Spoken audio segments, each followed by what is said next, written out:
فأنا ناصح لإخواني بالصدع بالحق تبيض وجوههم. السكوت في مسألة الحزبية يضرها، فاصدع بما تؤمر وأعرض عن المشركين. سلامي على دماج ورجالها والشيخ يحيى ودار العلم يا سعد بانيها. Bismillahirrahmanirrahim. Alhamdulillah hamdan katsiran thayyiban mubarakan fi kama yuhibbu rabbuna wa yardah. Asyhadu an la ilaha illallah wahdahu la syarika lah wa asyhadu anna Muhammadan abduhu wa rasuluh sallallahu alaihi wa ala alihi wa ashabihi ajma'in, amma ba'd. Pertemuan yang lalu kita membahas tentang jenis-jenis nifaq i'tiqadi yang disebutkan oleh Syekh Muhammad bin Abdul Wahhab. Ada berapa jenis, Nasrul? Ada 6 jenis. Apa saja 6 jenis yang beliau sebutkan? Yang keras, takdzibur rasul, terus takdzibu ba'di ma ja'a bihi rasul, bughdur rasul, bughdu ba'di ma ja'a bihi rasul, al-masarrah bin khifadi din rasul, al-karahiyah bintisari dinir rasul sallallahu alaihi wasallam. Yang 6 poin ini ikhwan sebenarnya bisa disederhanakan menjadi 3. Nah, dengan apa? Masing-masing 2 poin digabungkan menjadi 1. Berkaitan dengan takdzib, baik takdzibur rasul atau takdzibu ma ja'a bihi rasul jadi 1. Kemudian bughdur rasul atau bughdu ma ja'a bih. Kemudian yang ketiga al-masarrah bin khifadi dinir rasul awil karahiyah bintisari dinih. Dan kemarin kita tambahkan dari apa yang disebutkan oleh Syekh Muhammad bin Abdul Wahhab dengan beberapa jenis syirik atau beberapa jenis nifaq i'tiqadi yang disebutkan oleh Syekhul Islam Ibnu Taimiyah dan yang lainnya, sehingga ada 9 jenis. Jadi tambahannya dari yang 3 berapa? Ada 6 jenis lagi. Apa saja? Indak Abdurrahman. Yang keempat berarti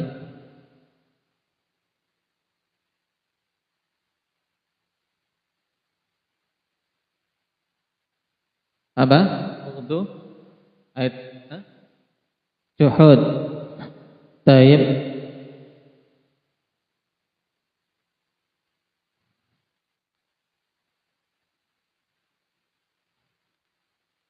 Ada mu'tiqadi wujubi tasdiqihi fima akhbar. Nah, tidak adanya keyakinan tentang wajibnya membenarkan khabar-khabar Nabi.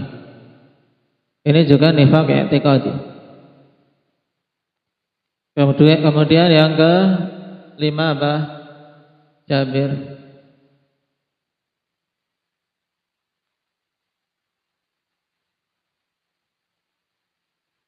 Yang ditambahkan kemarin.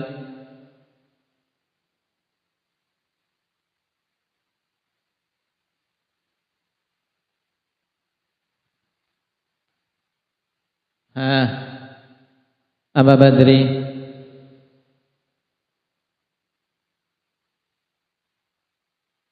Taib ada mu'tiqadi wujubi ta'atihi fima amar. Tidak adanya keyakinan tentang wajibnya mentaati perintah-perintah beliau. Taib. Ini tambahan dari Syekhul Islam Ibnu Taimiyah rahimahullahu taala.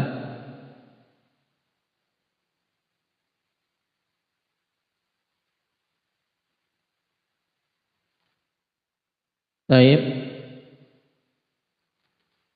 Mengenai juhud ini biasa digandengkan dengan takdzib, akhwan. Juhudu ba'di ma ja'a bihi Rasul itu digandengkan dengan takdzibu ma ja'a bihi Rasul. Kemudian yang keenam, Aba Iqbal,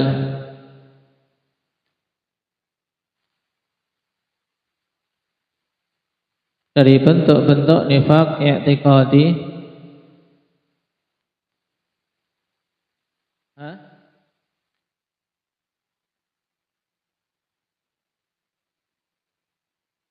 adzar Rasul. Nah, adziyah li Rasul sallallahu alaihi wasallam, mengganggu, menyakiti Rasul sallallahu alaihi wasallam. Aw aibuhu aw lamzuh, atau mencela Rasul atau mengejek Rasul. Ini termasuk jenis nifaq i'tiqadi. Kemudian yang ketujuh, Rifki,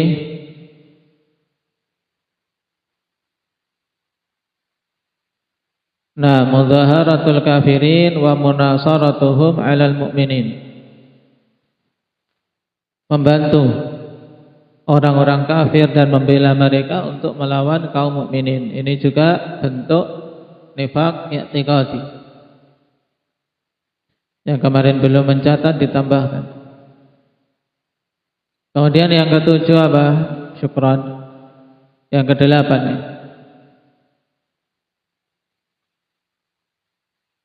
Nah, ma'al istihza' wa sukhriyah bil mu'minin li ajli imanihim wa ta'atihim lillahi wa li rasulih. Itu mengolok-olok dan mengejek orang-orang yang beriman karena keimanan mereka. Baik, ini juga bentuk nifaq i'tiqadi. Kemudian yang terakhir apa? Yang terakhir inda qadir, berpaling dari hukum Allah dan Rasulnya, at-tawalli wal i'rad an hukmillahi wa hukmi rasulihi sallallahu alaihi wasallam. Nah, ini 9 jenis nifaq i'tiqadi ikhwan yang diambil dari kalam beberapa a'immah. Berarti kalau kita perhatikan, kebanyakan nifaq i'tiqadi ini apakah terkait dengan hak Allah atau hak Rasulnya? Indah Ali, berkaitan dengan hak Rasul sallallahu alaihi wasallam. Jadi mayoritas bentuk-bentuk nifaq i'tiqadi yang disebutkan oleh Allah Subhanahu wa taala dalam Al-Qur'an itu kaitannya dengan hak Nabi sallallahu alaihi wasallam. Baik itu mendustakan, mengganggu, menyakiti, nah mengolok-olok. Baik, itu kaitannya dengan hak Rasulullah sallallahu alaihi wasallam. Makanya kalau kita perhatikan dalam Al-Qur'an, bentuk-bentuk yang Allah Subhanahu wa taala sebutkan tentang perbuatan-perbuatan orang-orang munafikin di masa itu, ya kaitannya dengan Rasulullah sallallahu alaihi wasallam. Baik. Kemudian sekarang kita masuk dalam jenis nifaq yang kedua, yaitu nifaq amali, atau dikenal dengan an-nifaqul asghar.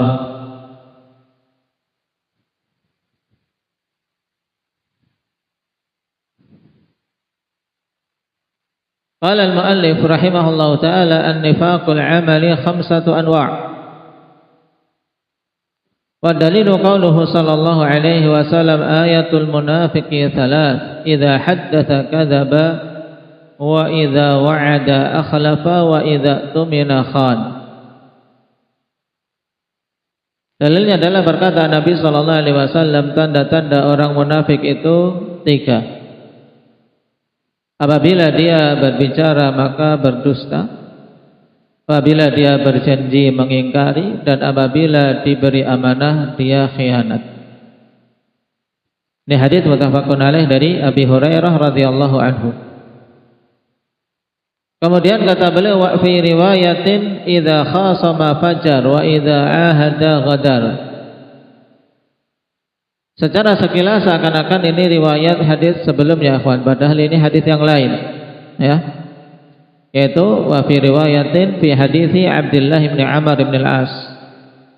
Hadis yang lain, kalau yang awal tadi dari Abi Hurairah, sedangkan yang kedua dari Abdullah bin Amr bin Al-As. Yang lengkapnya arba'un man kunna fihi kana munafiqan khalisan. Wa man kanat fihi khaslatun minhunna kanat fihi khaslatun minan nifaqi hatta yad'aha. 4 hal yang apabila ada pada seseorang maka dia adalah munafik tulen kalau terkumpul 4-empatnya. Apabila ada salah satu dari keempat sifat itu maka berarti padanya ada sifat kemunafikan sampai dia betul-betul meninggalkannya. Apa itu? Idza tumina khana. Ini sudah ada di hadis tadi. Jika diserai amanah, jika dipercaya dia berkhianat. Wa idza haddatsa kadzaba, dia jika berucap berdusta. Ini sudah ada juga. Kemudian wa idza ahada ghadar. Jika dia membuat perjanjian maka dia mengingkari. Ini sama dengan wa idza wa'ada akhlaf. Kemudian wa idza khasama fajar, apabila dia berdebat maka dia curang. Ya, tidak insaf di dalam perdebatannya. Tapi berupaya untuk menang dengan cara apapun walaupun dengan cara batil. Ini maksud wa idza khasama fajar. Baik. Nah, dari bentuk-bentuk ini Syekh Muhammad bin Abdul Wahhab kemudian mengatakan bahwasanya nifaq amali itu ada 5 jenis. Baik. Perhatikan dulu syarahnya. Qala syarih hafizahullah taala an-nifaqul amali wa huwa an-nifaqul asghar ghairul mukhriji minal millah. Yang dimaksud dengan nifaq amali adalah nifaq kecil yang tidak mengeluarkan pelakunya dari agama. Hakikatnya apa itu nifaq amali? Nah, yaitu ikhtilafus sirri wal alaniyah fil wajibat. Nah, sampai di sini pengertian dari Syekhul Islam Ibnu Taimiyah. Baik, dari hakikat nifaq amali, nah, atau nifaq asghar ini pengertiannya yang disebutkan oleh Syekhul Islam Ibnu Taimiyah dikutip dalam syarah kita, yaitu ikhtilafus sirri wal alaniyah fil wajibat, yaitu berselisihnya antara yang tersembunyi di batin kita dengan yang terang-terangan secara lahiriah dalam perkara-perkara yang wajib. Nah, tayyib. Nah, bentuknya bagaimana? Wa dzalika bi'amali syai'in min a'malil munafiqin ma'a baqa'i aslil imani fil qalbi, yaitu dengan dia melakukan suatu amalan-amalan orang munafikin bersamaan dengan masih tetap adanya asal keimanan di dalam hatinya. Wa sahibuhu la yakhruju minal millah, dan pelakunya yaitu yang memiliki sifat nifaq ini tidak keluar dari agama Islam. Wa la yunfa'anhu mutlaqul iman wa la musammal Islam, dan tidak ditiadakan darinya mutlaqul iman, yaitu iman secara mutlak, yaitu dasar keimanan tidak dihilangkan, tetap dikatakan dia ada keimanan walaupun kecil, walaupun sedikit.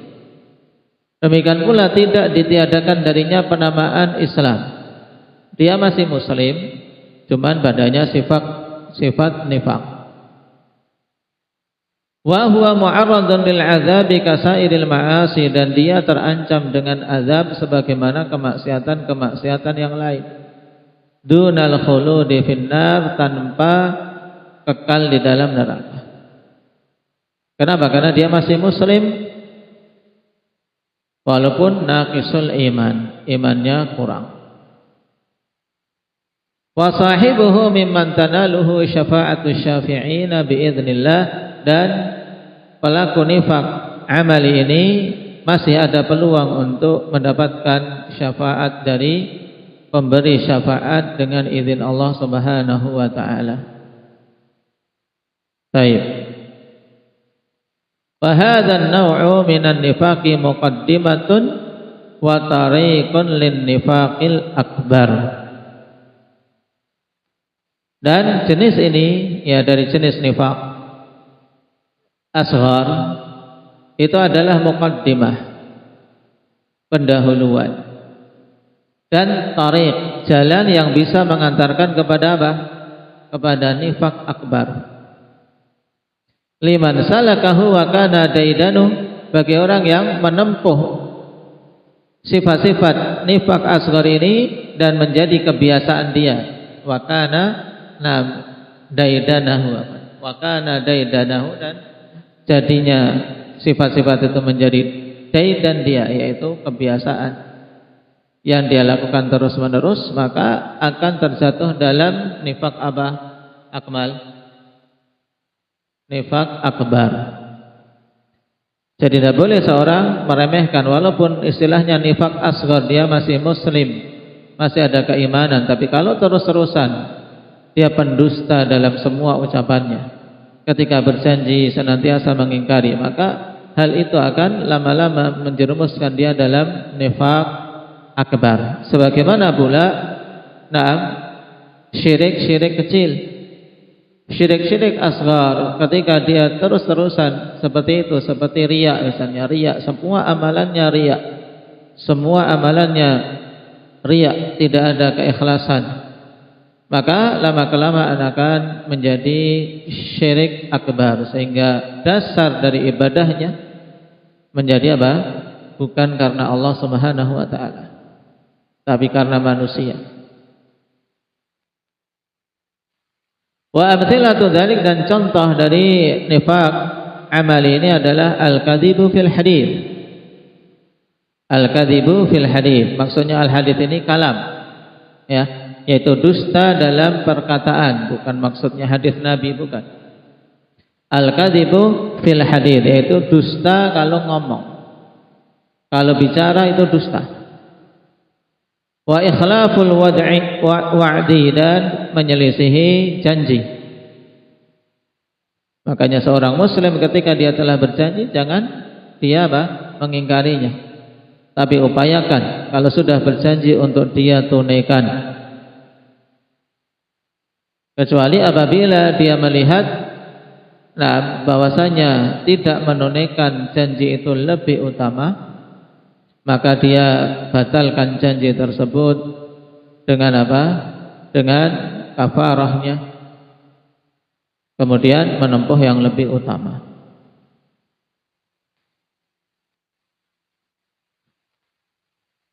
Tapi adapun kalau janji dengan seseorang, dia telah menjanjikan sesuatu kepada seseorang, ya butuh keridhaan ketika dia mau membatalkan janji tersebut.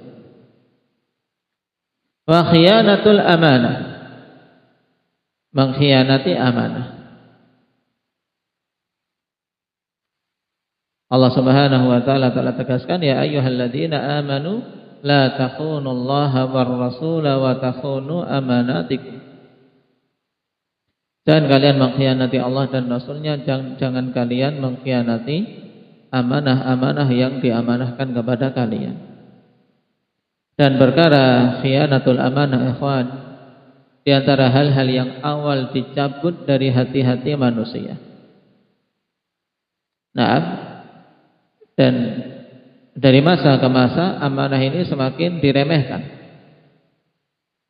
Semakin jauh dari masa kenabian, maka amanah semakin dianggap remeh.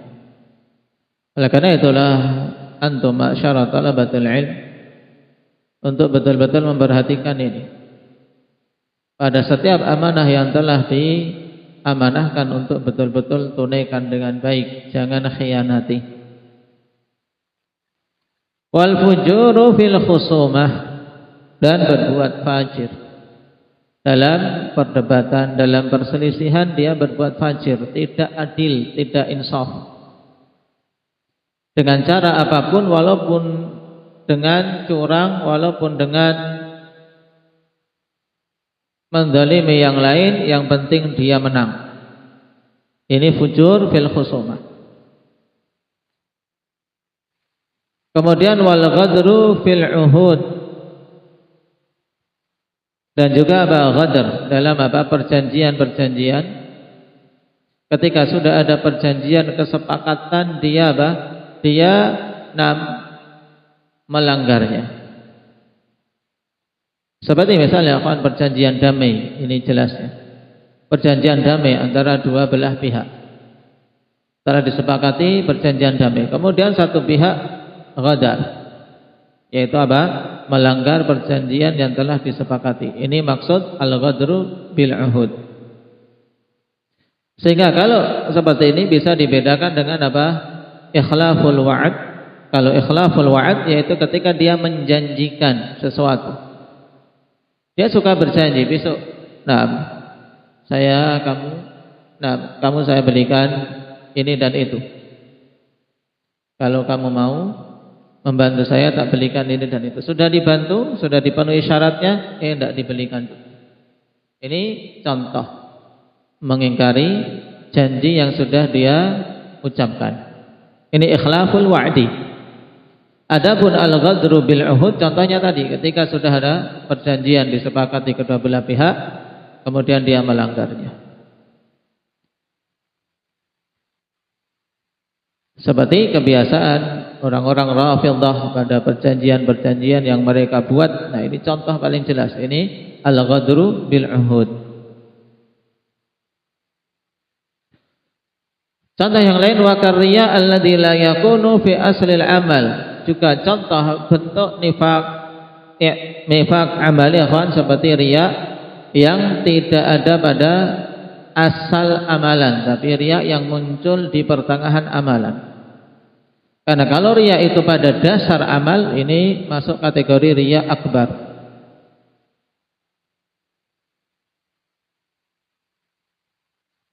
Kemudian bentuk nifaq amali yang lain yaitu izharul mawaddah lil ghair wal qiyamu lahu bil khidmah ma'a idmari aksihi fin nafsi. Baik. Contoh bentuk nifaq amali yaitu menampakkan kasih sayang kepada orang lain dan menunaikan pelayanan terhadapnya, bersamaan dengan di hatinya itu dia menyimpan kebalikan. Dia terpaksa untuk melayani, pura-pura senyum di muka tapi sebenarnya dia membenci di hatinya. Ini juga amalan nifaq. Amalan nifaq.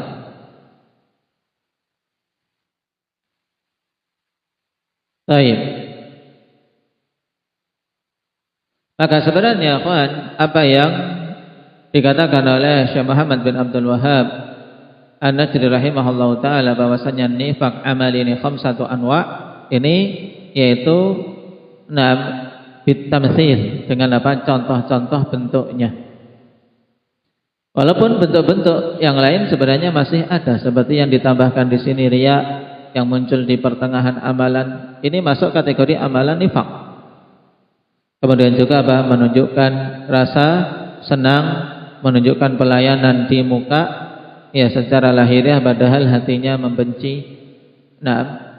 Ini juga bentuk perbuatan nifaq amali.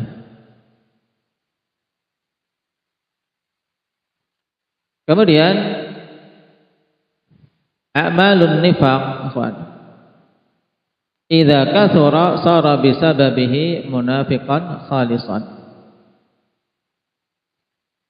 Perbuatan-perbuatan nifaq amal ini kalau banyak, maka dengan sebab itu seorang bisa menjadi munafik tulen. Sebagaimana dalam hadis, arba'un man kunna fihi kana munafiqan khalisan. Menunjukkan perbuatan-perbuatan nifaq amali kalau banyak, terkumpul banyak, ini bisa menjerumuskan dalam nifaq i'tiqadi. Makanya disebutkan di depan bahwasanya apa?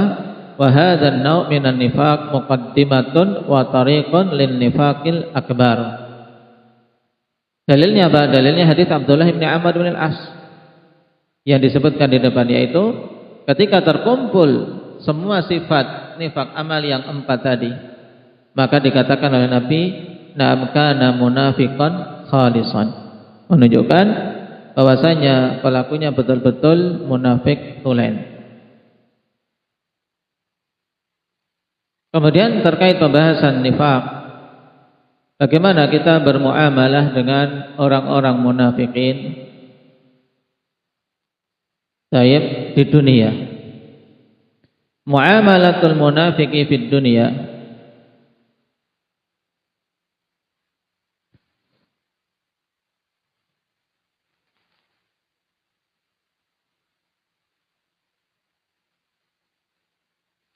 wal munafiqu idza lam yadhhar ma fi batinihi min mukhalafatid din wa adhara al a'mal adh-dhahirata min al islam fa huwa fi adh-dhahiri muslim wa tajri alaihi ahkamul islam adh-dhahirah fid dunya wa yu'amalu muamalatal muslimin. Berarti terkait pembahasan bagaimana bermuamalah dengan orang-orang munafik ini di dunia, ya selama mereka menunjukkan secara lahiriahnya amalan keislaman,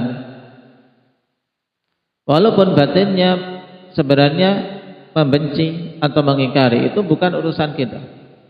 Tapi kita mensikapi mereka sesuai dengan yang nampak. Maka dia disikapi dengan apa? Dengan muamalah seperti kaum muslimin yang lain. Nu'amilu muamalatal muslimin. Kita bermuamalah dengan mereka seperti muamalah terhadap kaum muslimin yang lain. Kenapa akhwan? Li'annana lam nu'mar bisyakki amma fil qulub. Karena kita tidak diperintahkan untuk mengoyak, membuka apa yang ada di hati-hati manusia. Itu bukan tugas kita. Sehingga kita harus apa? Menguak tabir yang ada di hati, itu bukan urusan kita. Yang penting dia menunjukkan keislaman, disikapi sebagai muslim. Baik. Kemudian poin berikutnya perlu diketahui bahwasanya an-nifaqu syarru anwa'il kufri. Bahwasanya kemunafikan tentunya ini nifaq i'tiqadi. An-nifaqu nifaqal i'tiqadi syarru anwa'il kufri. Kemunafikan nifaq i'tiqadi adalah seburuk-buruk jenis kekufuran. Telah kita lewati jenis-jenis kekufuran, kufur akbar. Ada berapa jenis-jenis kufur akbar yang telah kita lewati Mujahid?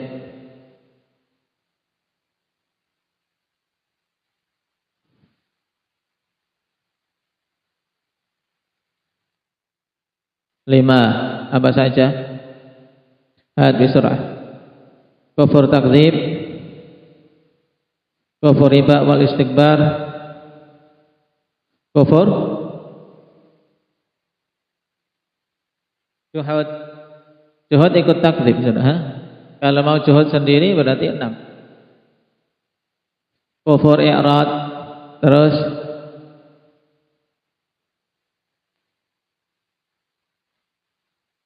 kufur dzan. Kufur dzan sama dengan kufur syak. Terus 5.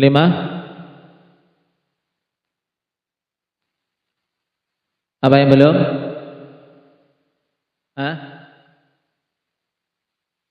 Kufrun nifaq yang disebutkan ini.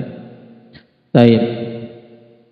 Nah, dari kelima jenis yang telah kita pelajari, maka kufrun nifaq itu yang paling buruk.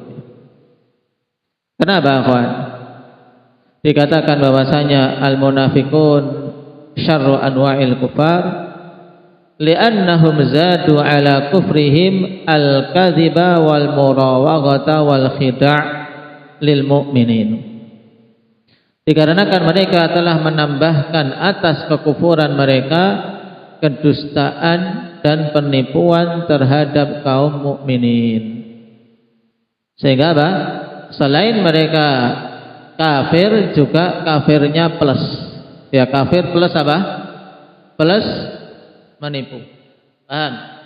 Kalau kafir beneran, kalau kafir terang-terangan, mereka kafir ya kafir memang seburuk-buruk makhluk. Tapi orang-orang munafikin sudah kafir, masuk kategori seburuk-buruk makhluk plus keburukan lain, yaitu menipu kaum mukminin.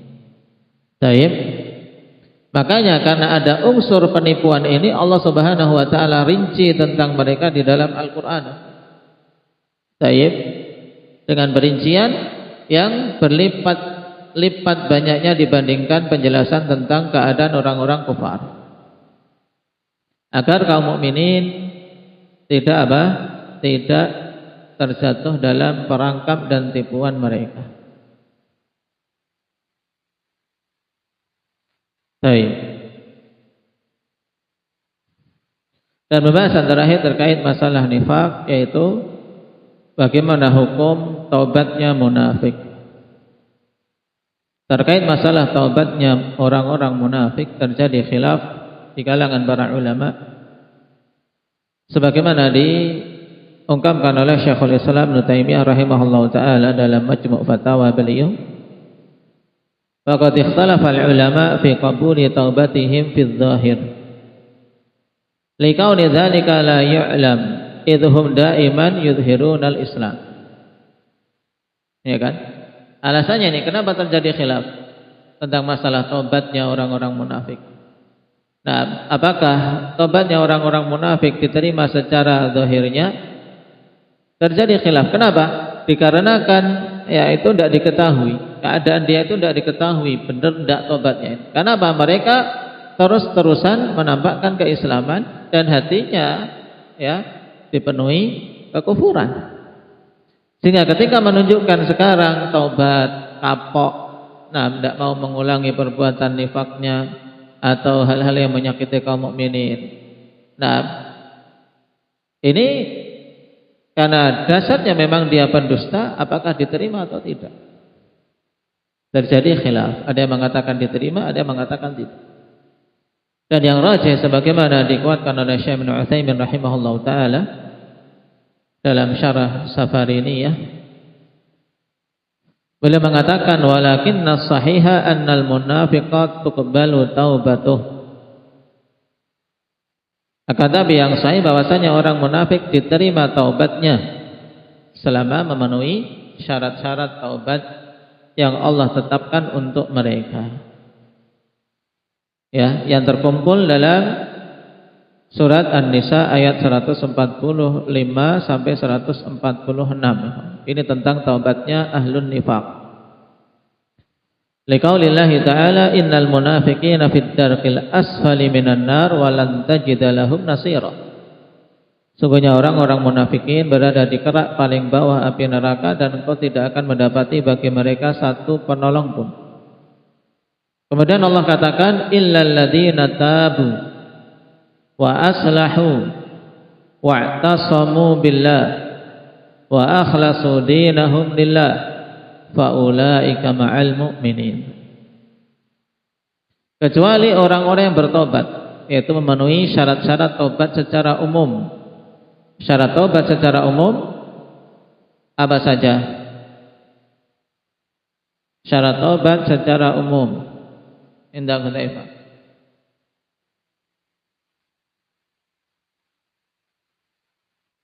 Ikhlas, al-iqla' yaitu mencabut diri dari kemaksiatannya, azm ala alla ya'ud, bertekad untuk tidak mengulangi.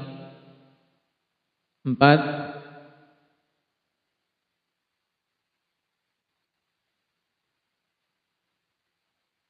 yang merupakan inti yang tidak dikatakan tobat tanpa ini. An-nadam yaitu apa? Menyesali. Harus menyesali. Ini 4 syarat tobat secara umum, akhwan. Ikhlas dalam tobatnya. Kemudian mencabut diri dari kemaksiatannya. Berarti kalau kemunafikan ya dia berhenti dari nifaknya. Harus segera memurnikan keimanannya pada Allah. Menyesali perbuatannya dan bertekad untuk tidak mengulangi. Kemudian ditambahkan selain syarat taubat secara umum ini, Allah Subhanahu wa taala katakan wa aslahu. Ya, syarat kelima mereka berbuat islah, yaitu memperbaiki apa yang dulu mereka rusak. Karena mereka dulu menipu kaum mukminin, apa yang mereka rusak mereka harus perbaiki. Wa'tasamu billah, dan mereka berpegang teguh dengan tali agama Allah Subhanahu wa taala. I'tisam billah, dengan kembali kepada Allah, menunaikan hak-hak Allah Subhanahu wa taala. Tidak menipu Allah Subhanahu wa taala lagi. Dan syarat yang ketujuh, wa akhlasu dinahum lillah, dan mereka mengikhlaskan amalan-amalan mereka semata-mata karena Allah. Taib dinahum ay a'malahum, itu mengikhlaskan amalan-amalan mereka. Kenapa? Karena sifat ahlun nifaq apa? Yura'unan nas. Mereka kalau beramal kan senantiasa riya. Ini ahlun nifaq. Maka dipersyaratkan kalau mau tobat harus mengikhlaskan amalan-amalan mereka untuk Allah semata. Berarti ada 7 syarat untuk taubatnya ahlun nifaq. Faulaika ma'al mu'minin, maka mereka itu jika terpenuhi syarat-syarat tadi, mereka bersama orang-orang yang beriman, keluar dari kemunafikan. Wa sawfa yu'tillahul mu'minina ajran 'azima, dan Allah Subhanahu wa taala akan memberikan kepada orang-orang yang beriman pahala yang besar. Baik. Kata Syekh Ibnu Utsaimin, wa hadhihi al-ayatu sharihatun fi annahu tuqbalu taubatul munafiq. Naam, ayat ini sharih, tegas bahwasanya taubatnya orang munafik diterima. Walakinnallaha dzakara syurutan la budda minha, akan tapi Allah di sini menyebutkan syarat-syarat yang harus dipenuhi. Nah, kenapa? Haitsu qala illal ladzina tabu wa aslahu wa'tasamu wa akhlasu dinahum lillah. Baik. Sebagaimana dirinci tadi syaratnya. Wa dzalika hatta na'rifa islahahum. Yang demikian itu kenapa? Sampai kita betul-betul mengetahui perbaikan yang mereka upayakan. Baik, ini terkait taubatnya ahlun nifaq. Maka diingat-ingat syaratnya tadi. Ada berapa syarat tadi? Syarat taubatnya orang-orang munafik. Indah Abdullah Riau 7. Apa saja? Ikhlas, mencabut diri dari kemaksiatannya, bertekad untuk tidak melakukannya, menyesal. 5, berbuat islah, perbaikan. Islah itu apa? Perbaikan, memperbaiki apa yang dulu dia rusak. Terus 6, i'tisam billah. Naam, taib i'tisam billah. Taib berpegang teguh dengan Allah Subhanahu wa taala. Taib dengan betul-betul berupaya menunaikan haknya. Naam, mengembalikan urusannya pada Allah, tawakalnya kepada Allah. Karena orang-orang munafikin, sebab nifaknya mereka apa? Kenapa? Karena mereka itu tidak menyandarkan perkara pada Allah. Nah, tapi pada akal mereka sendiri, mereka ingin selamat dari apa? Dibunuh, dan selamat hartanya dari dirampas oleh kaum mukminin. Akhirnya apa? Sudah mereka menunjukkan nifak, sudah masuk Islam saja, biar gak diganggu, walaupun batinnya mereka sebenarnya kafir. Makanya harus mereka ketika mau bertobat dari kemunafikan itu harus wa'tasamu billah, dengan jujur pada Allah, juga tidak menipu Allah. Nah, syarat yang ketujuh, apa syarat yang ketujuh? Zikri. Nah, mengikhlaskan amalan-amalannya untuk Allah Subhanahu wa taala semata. Baik. Barakallahu fikum, naktafi bihadza walhamdulillahi rabbil alamin.